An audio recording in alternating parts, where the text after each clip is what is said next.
Guys, now if the Cavaliers were going to do something, okay? We've heard that the Miami Heat are a team that would love them. We heard Brooklyn and the New York Knicks are obviously here, but the Heat have been looking for a combo guard to go with Jimmy Butler and Bam Adebayo. And the Cavaliers traded for Mitchell with the hopes that he would resign, but he has not signed an extension. His number right now is 2024 to 25 season is 34.8 million, and he has a player option in 2025 to 26, and he can become a free agent in the 25 summer.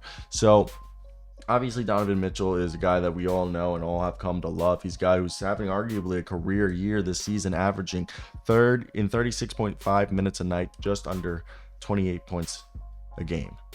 46% from the field, 35% from three, 6 rebounds, 6 assists a night, 2 steals. Oof.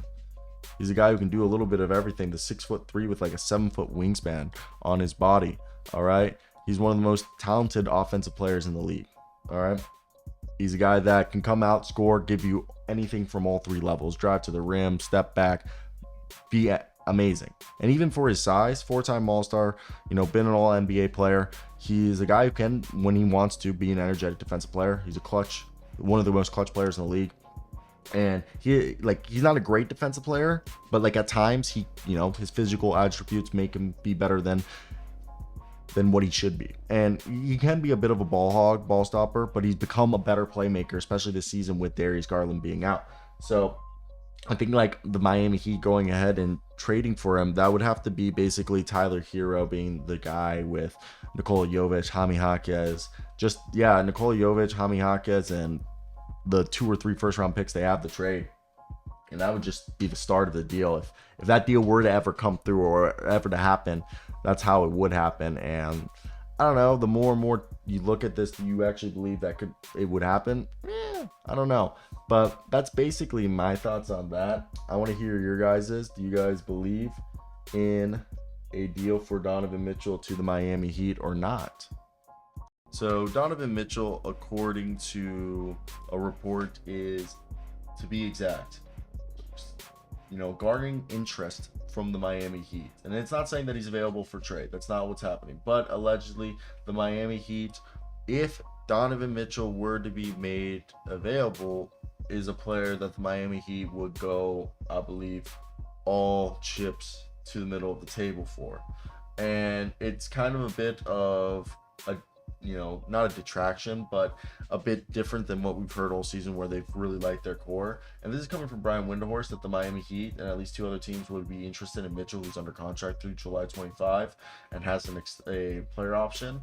And Brian Windhorst, we all know, was a Cavs beat writer, and he has a great record with the Nets move. So he said on the Hoops Collective Monday that if Cleveland makes Donovan Mitchell available, it would be between the Brooklyn Nets, New York Knicks, and the Miami Heat.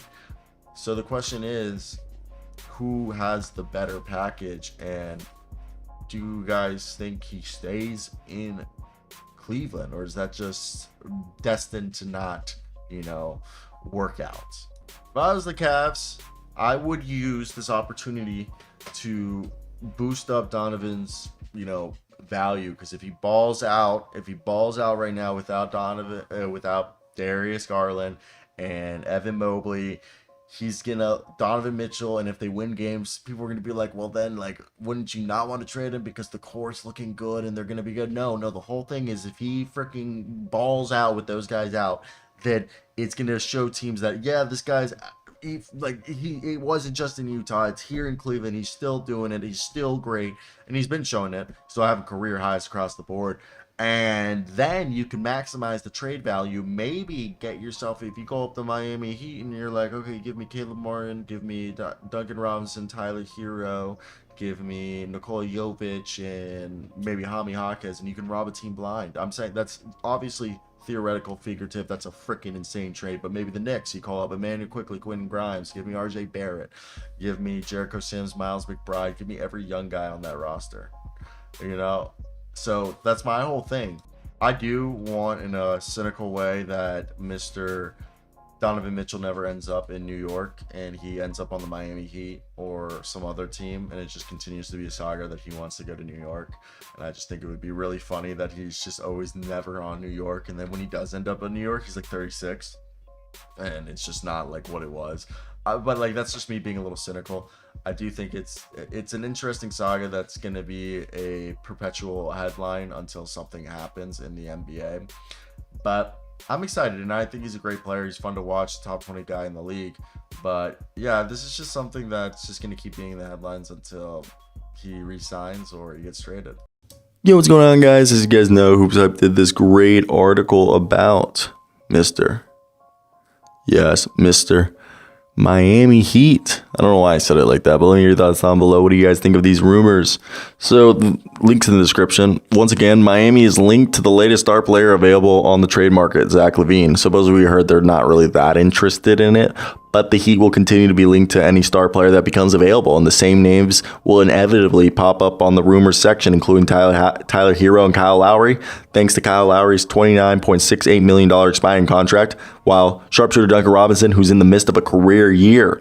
It's worth noting that Caleb Martin, one of the reasons that he didn't acquire Damian Lillard, since Miami wanted to retain him following a brilliant playoff push in the Eastern Conference Final, is there. And Jaime Jaquez, who's carved out a significant role in the rotation, was reluctant to be parted as well. And the crazy part is, if you guys haven't been following the season, Caleb Martin over here, want to hear something crazy? He's playing less games. I mean, he's had injuries this season, but he's played less minutes than he did last year.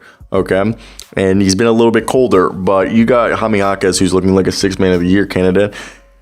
And they're not super intrigued by Zach LaVine. Like, they're interested, but I don't think they want to move the Earth, Wind, and Moon.